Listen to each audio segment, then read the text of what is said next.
Did Scotsman Robert Kirk delve too closely into fairy lore, and did his book on the Fae result in his death? What exactly is in this fabled tome? The Secret Commonwealth of Elves, Fauns and Fairies by Robert Kirk is a seminal text in the study of folklore and supernatural beliefs, specifically those relating to the fairy folk, or the good people, as they were often referred to in Celtic cultures.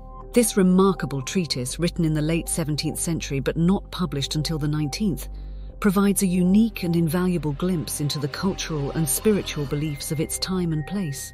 This video will delve into the life of Robert Kirk, the contents and analysis of the Secret Commonwealth, its enduring legacy and the mystery surrounding Kirk's untimely death. Born in 1644, Robert Kirk was the seventh son of James Kirk, minister of Aberfoyle. He was educated at the University of St Andrews and the University of Edinburgh. After completing his education, he followed in his father's footsteps and became a minister, serving first in Balquhidder before moving to his father's old parish in Aberfoyle. Kirk was not only a minister but also a scholar. He is known for translating the Bible into Gaelic, a feat which earned him recognition from the Society for the Propagation of Christian Knowledge. However, his scholarly pursuits were not limited to Christian texts. He had a fascination with the local folklore and the supernatural beliefs of his parishioners, which led him to pen the Secret Commonwealth. The Secret Commonwealth of Elves, Fauns and Fairies is a unique document, a blend of observation, hearsay and Kirk's own scholarly conjectures. It paints a vivid picture of a hidden world that exists parallel to our own, inhabited by supernatural beings that interact with humans in various ways, sometimes beneficial, sometimes malevolent. The Secret Commonwealth aims to prove the existence of the fairy race using first-hand accounts and stories Kirk collected himself. The book is divided into 3 sections. The first describes the subterranean inhabitants called subterraneans. The second explains fairy abductions of humans, and the third covers second sight and prophecy. In the first section, Kirk details the characteristics, temperament, lifestyle and abilities of fairies. According to him, fairies lived underground in another realm that sometimes interacted with the human world. Kirk categorized different types of fairies and asserted they had kings, nobles and armies. He maintained that fairies could appear and disappear at will, fly, predict the future and even read minds. The second section covers chilling fairy abduction stories. Kirk alleged fairies would spirit away humans to fairyland for years. When returned to the human world, these abducted people appeared to have not aged and had little memory of their absence.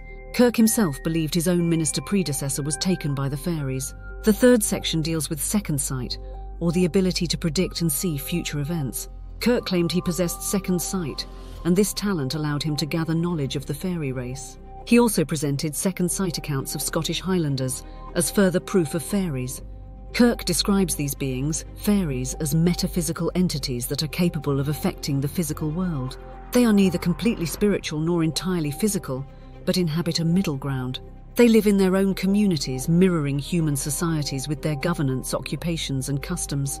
Kirk's descriptions suggest a complex symbiosis between the human and fairy realms, with each influencing the other in subtle and not-so-subtle ways.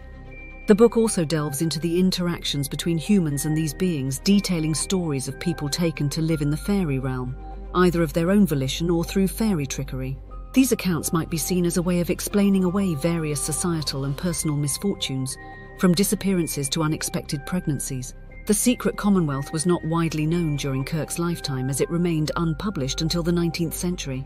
However, since its publication, it has become a cornerstone of fairy folklore studies. Its detailed account of fairy beliefs in 17th century Scotland provides an unparalleled resource for folklorists and cultural historians. Moreover, the book has had a significant impact beyond the academic realm.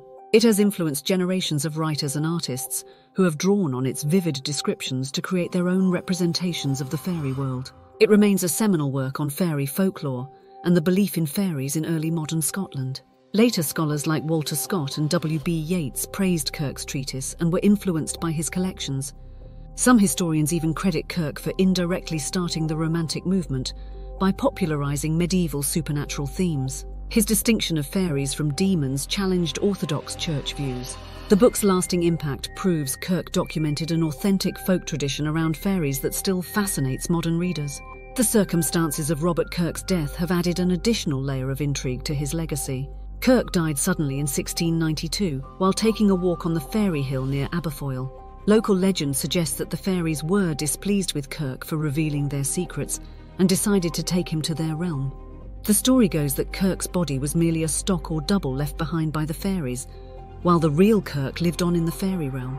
This tale has been further romanticised by the report that Kirk appeared to a relative in a dream after his death, revealing that he was not dead but captive in the fairy kingdom. His release could only be secured by a complicated ritual during the baptism of his posthumous child. However, the relative was reportedly too shocked to perform the ritual, and so Kirk remains in the fairy realm.